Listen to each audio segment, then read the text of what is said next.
सीतापुर के सिधौली थाना इलाके में बता दें कि लखनऊ और सीतापुर राष्ट्रीय राजमार्ग पर एक देर रात में पिकअप अनियंत्रित होकर पलट गई, जिसके बाद पीछे से आ रही एक बस को डीसीएम कंटेनर ने टक्कर मार दी, जिसके चलते डीसीएम कंटेनर भी मौके पर पलट गया और पूरा मार्ग जो है वो आवागमन बाधित हो गया। फिलहाल ज्यादा जानकारी के लिए सीधे फोन लाइन से जुड़ चुके हैं आई इंडिया के सिधौली के संवाददाता राजन भार्गव। तो राजन बताएं, ये सिधौली में राष्ट्रीय राजमार्ग पर कहां पर पिकअप पलटी और कैसे डीसीएम कंटेनर जो है वो पलट गया? क्या कोई नुकसान हुआ है, कोई हताहत हुआ है?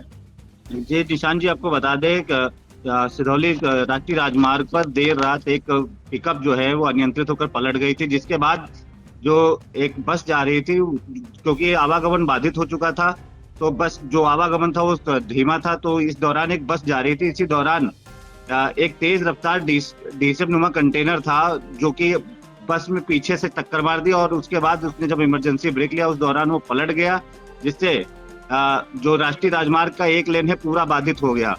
और निशान जी, आपको बता दें कि इस समय सिधौली में ओवरब्रिज का निर्माण चल रहा है। इस दौरान जो है जो बरसात का मौसम है तो जलभराव हो रहा है। जलभराव को होने की वजह से जो गड्ढे आदि बन गए हैं और बजरी जो है वो उखड़ जाती है बरसात के दौरान। तो इसी के दौरान जो है रात को देर रात एक पिकअप जो थी पलट गई थी, जिसके बाद आवागमन बाधित हुआ। इस दौरान जो बस धीमी रफ्तार से जा रही थी, गुजर रही थी, इसी दौरान पीछे से एक तेज रफ्तार डीसीएम कंटेनर आता है जो कि बस में टक्कर मार देता है और वह अनियंत्रित होकर पलट जाता है। कंटेनर के पलटने से एक बाइक सवार जो था वो चपेट में आता है, लेकिन गनीमत रही कि बाइक सवार पूर्ण रूप से बच जाता है और बाइक जो है पूरी तरीके से क्षतिग्रस्त होती है और जो वाहन थे वो रोड पे पूरी तरीके से जो है एक लेन को बाधित कर देते हैं। इस दौरान भारी जाम लग जाता है। जैसे ही इसकी सूचना जो है एनएचआई पेट्रोलिंग टीम को होती है और जो कोतवाली प्रभारी उनको जानकारी हो तो मौके पे जो है जो कस्बा इंचार्ज हैं प्रभात कुमार गुप्ता, वो मौके पर पहुंचते हैं और कंटेनर को क्रेन की मदद से हटवाते हैं और इस डाले को भी हटवाते हैं और लगभग इस दौरान 1.5 घंटे तक आवागमन बाधित रहता है। 1.5 घंटे बाद आवागमन जो है सुचारू रूप से चल सका था।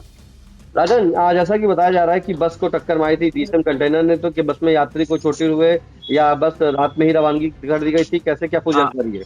निशान जी, आपको बता दें जो बस थी वो जो शाहजहांपुर से लखनऊ की तरफ जा रही थी। बता रहे हैं कि बस में यात्री सवार थे। बस में हालांकि टक्कर जो थी पीछे से थी, तो पीछे का जो शीशा था वो तो बस का पीछे का शीशा टूट गया और हल्की फुल्की उसमें पीछे का जो पार्ट था वो डैमेज हुआ। इस दौरान बस में कोई यात्री हताहत नहीं हुआ और जो बस परिचालक थे उन्होंने जो यात्री हैं उनको दूसरी बस में शिफ्ट करा के रवाना करा दिया। हालांकि कोई इस घटना में कोई हताहत नहीं हुआ, कोई जनहानि नहीं हुई थी।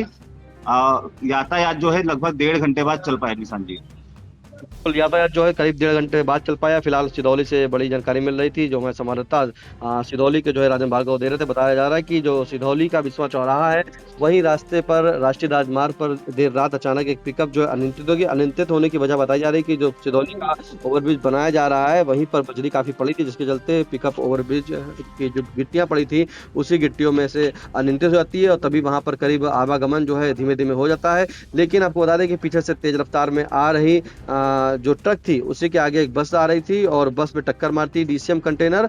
उसके बाद डीसीएम कंटेनर भी मौके पर पलट जाता है। फिलहाल एक बाइक सवार चपेट में आता है, लेकिन बाइक सवार जो है सामान्य रूप से उसको हल्की फुल्की चोटें आती है, जिसका इलाज करके उसे प्राथमिक दे करके वो घर भेज दिया जाता है। लेकिन जानकारी यही मिल रही है कि जिस तरह से निर्माण कार्य चल रहा है, सड़क पर बजरी पड़ी है, एक लेन जो अलग से लाइन गई हुई है वहां पर यह हादसा हुआ है और 1.5 घंटे बाद जो है आवागमन को बाधित कराया जा चुका है। फिलहाल मौके पर पुलिस की मदद से जो क्रेन बुला करके उस डीसीएम कंटेनर को और पिकअप को हटाया गया, जिसके बाद आवागमन सुचारू रूप से चालू हो गया। फिलहाल इस तमाम जानकारी के लिए आपका बहुत बहुत धन्यवाद राजन। धन्यवाद।